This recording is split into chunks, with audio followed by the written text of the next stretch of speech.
राम राम जी सारा ने आप सभी का हार्दिक स्वागत है अपने YouTube चैनल नियति क्लासेस में। आज की क्लास में हम HTML टैग को पढ़ेंगे। HTML की पूरी क्लास बना रखी है फुल डिटेल के साथ, प्लेलिस्ट में मिल जाएगी। HTML का टॉपिक वहाँ से कवर कर लेना, क्योंकि आज की क्लास में केवल हम HTML के टैग पढ़ेंगे। यहाँ से एक क्वेश्चन पूछा गया था, तो सारे के सारे टैग बहुत इंपॉर्टेंट है। क्लास को पूरी देखना, अगर अच्छी लगे तो लाइक करना, शेयर करना और चैनल को सब्सक्राइब करना। सबसे पहले HTML के बारे में थोड़ा सा बता देती हूँ। HTML की फुल फॉर्म बहुत इंपॉर्टेंट है, hyper text markup language. HTML क्या है? एक मार्कअप लैंग्वेज है जिसका यूज़ वेब पेज को डिज़ाइन करने के लिए किया जाता है। HTML को किसने डेवलप किया था? टिम बर्नर-ली ने। जो वर्ल्ड वाइड वेब है और HTML है, दोनों को डेवलप किसने किया था? टिम बर्नर-ली ने किया था। HTML क्या है? Not a case sensitive language. बहुत इंपॉर्टेंट क्वेश्चन है, पेपर में पूछा भी गया था। HTML केस सेंसिटिव लैंग्वेज नहीं है। जो HTML की क्लास करवा रखी है यूट्यूब पर, उसमें गलती से केस सेंसिटिव बोल दिया, तो क्लास को जो भी देख रहा है वो अपना ये क्वेश्चन ठीक कर लेना। HTML केस सेंसिटिव लैंग्वेज नहीं है। आज की क्लास में हम पढ़ेंगे HTML के टैग। जो HTML टैग होते हैं ये दो प्रकार के होते हैं, कंटेनर टैग और एम्प्टी टैग। कंटेनर टैग कौन से होते हैं? जो भी टैग है हमारे, उनको क्लोज करने की ज़रूरत पड़े तो वे होते हैं हमारे कंटेनर टैग। एम्प्टी टैग जिनको क्लोज करने की ज़रूरत नहीं पड़ती, वे होते हैं एम्प्टी टैग। इनके अलावा 6 टैग और होते हैं। जो हेडिंग टैग हैं वे 6 होती हैं। पेपर में क्या क्वेश्चन पूछा जाता है? सबसे बड़ी हेडिंग टैग कौन सी है और सबसे छोटी हेडिंग टैग कौन सी है? तो H1 से लेकर H6 तक हमारी हेडिंग टैग हैं, जिनमें सबसे बड़ी कौन सी है? H1 और सबसे छोटी कौन सी है? H6। बहुत इंपॉर्टेंट है, याद रखना। अब हम बात करते हैं हमारी टैग की। सबसे पहले याद रखना, जो हमारे टैग हैं वे कौन सी ब्रैकेट में लिखे जाते हैं? Angle bracket. यहाँ से ये भी क्वेश्चन पूछा जाता है कि टैग को किस ब्रैकेट के अंदर लिखा जाता है, तो कौन सी होती है? एंगल ब्रैकेट होती है इस तरह की। सबसे पहले है BR। BR किस लिए यूज़ किया जाता है? लाइन ब्रेक करने के लिए किस टैग का यूज़ किया जाएगा? BR का। और ये जो BR है, HR है, ओरिजेंटल रूल, दोनों के दोनों क्या हैं? एम्प्टी टैग हैं। एम्प्टी टैग क्या होते हैं? जिनको हमें क्लोज करने की ज़रूरत नहीं पड़ती। इसमें मैं अभी दिखा देती हूँ। जैसे मैंने ये लिखा BR, ये क्या है? एक एम्प्टी टैग है। बहुत इंपॉर्टेंट है, याद रखना, एम्प्टी टैग है। एम्प्टी टैग को क्लोज करने की ज़रूरत नहीं पड़ती। तो हमने जो ये क्लोज किया है, तो एम्प्टी टैग को बंद करने की ज़रूरत नहीं पड़ती। ये बाकी जितने कंटेनर टैग हैं इनको इस तरह बंद करना पड़ेगा। अगर ओपन किया है तो बंद करना बहुत ज़रूरी है कंटेनर टैग को, तो इसलिए ये क्या है? गलत है। और बंद करने के लिए हम इस तरह स्लैश का यूज़ करेंगे।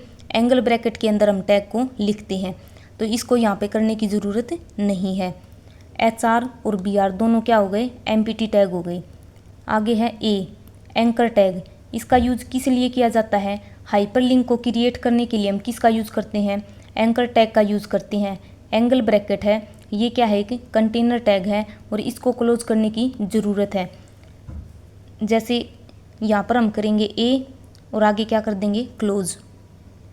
जैसे ये रहा, ये एंकर टैग हमने ओपन किया, हमने जो भी लिखना था लिख दिया, उसके बाद हम इसे क्या करेंगे? क्लोज करेंगे। और क्लोज करने के लिए स्लैश का यूज़ करते हैं। तो एंकर टैग के लिए हम किसका यूज़ करेंगे? A का यूज़ करेंगे। जो एंकर टैग है किस लिए यूज़ किया जाता है? हाइपरलिंक को क्रिएट करने के लिए किसका यूज़ करेंगे? एंकर टैग का।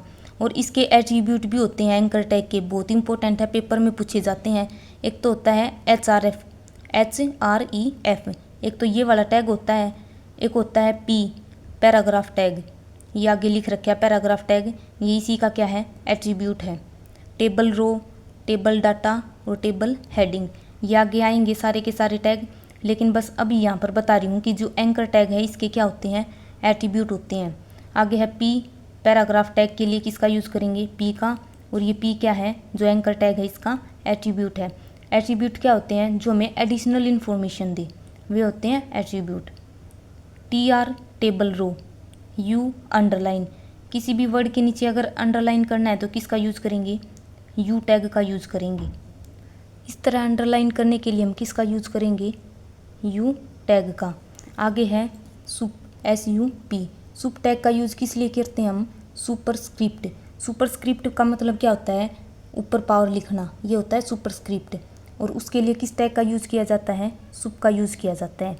सुपरस्क्रिप्ट और सबस्क्रिप्ट दोनों की शॉर्टकट की बहुत इंपॉर्टेंट है, कमेंट करके सब ने बतानी है सुपरस्क्रिप्ट और सबस्क्रिप्ट दोनों की शॉर्टकट की क्या है।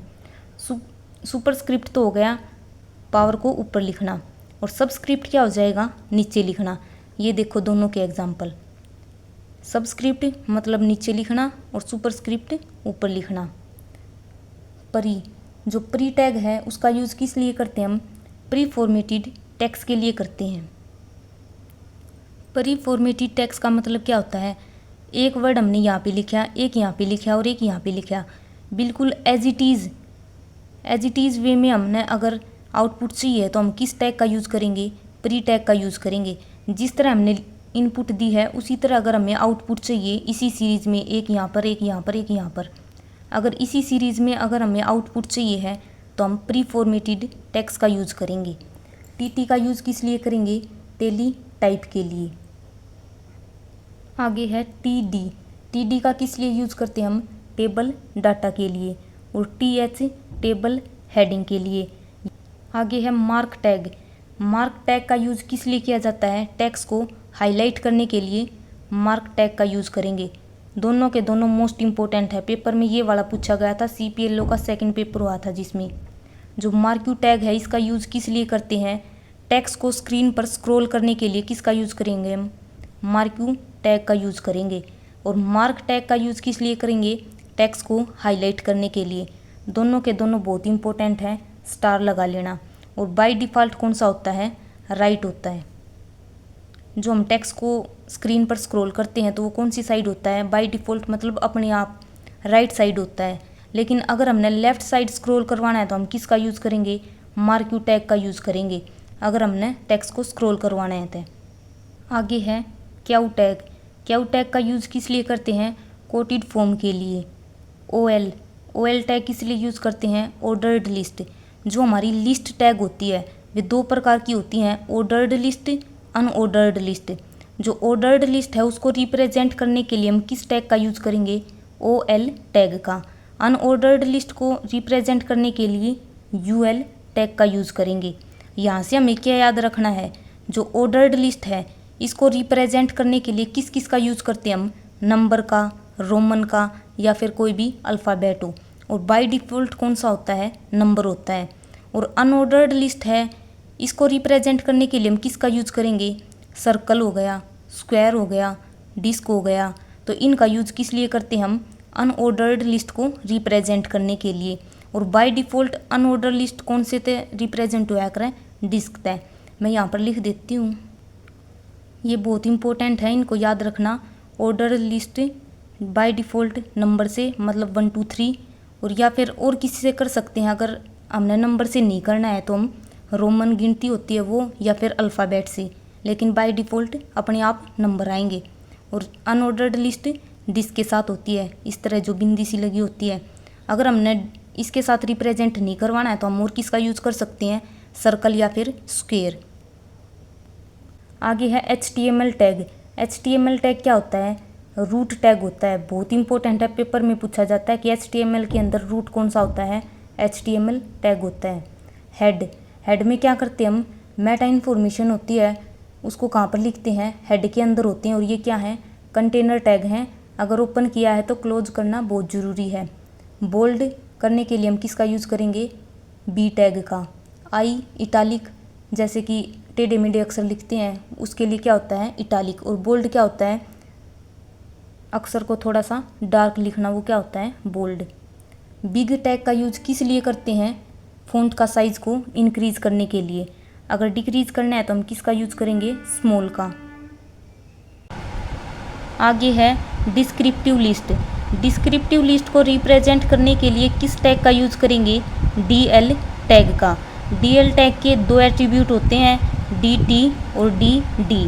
DT टैग का यूज़ किस लिए करते हैं, डाटा की हेडिंग और उसका जो डिस्क्रिप्टिव है उसको रिप्रेजेंट करने के लिए DT टैग का यूज़ करते हैं, और DD का डाटा डिस्क्रिप्शन के लिए। इसमें हेडिंग और डिस्क्रिप्शन दोनों, और डाटा डिस्क्रिप्शन DD। आगे है इमेज टैग, इमेज को रिप्रेजेंट करने के लिए हम किसका यूज़ करेंगे, IMG टैग का। और इसके एट्रीब्यूट बहुत इंपॉर्टेंट है, SRC और अल्ट दोनों के दोनों मोस्ट इम्पोर्टेंट एट्रीब्यूट हैं इमेज के। आगे है हेडिंग टैग। हेडिंग टैग कितने होते हैं, 6 होते हैं, H1, H2, H3, H4, H5, H6। यहाँ से क्या क्वेश्चन पूछा जाएगा, सबसे बड़ी हेडिंग टैग कौन सी है और सबसे छोटी हेडिंग टैग कौन सी है। तो सबसे बड़ी H1 है, सबसे छोटी H6 है। तो ये थे जी आज की हमारी क्लास कैसी लगी कमेंट करके ज़रूर बताना। आज की क्लास में हमने केवल टैग पढ़े हैं, पूरा HTML का टॉपिक प्लेलिस्ट में मिल जाएगा, वहाँ से कवर कर लेना। क्लास को लाइक करना, शेयर करना और जो भी नया है हमारे चैनल को सब्सक्राइब ज़रूर करें।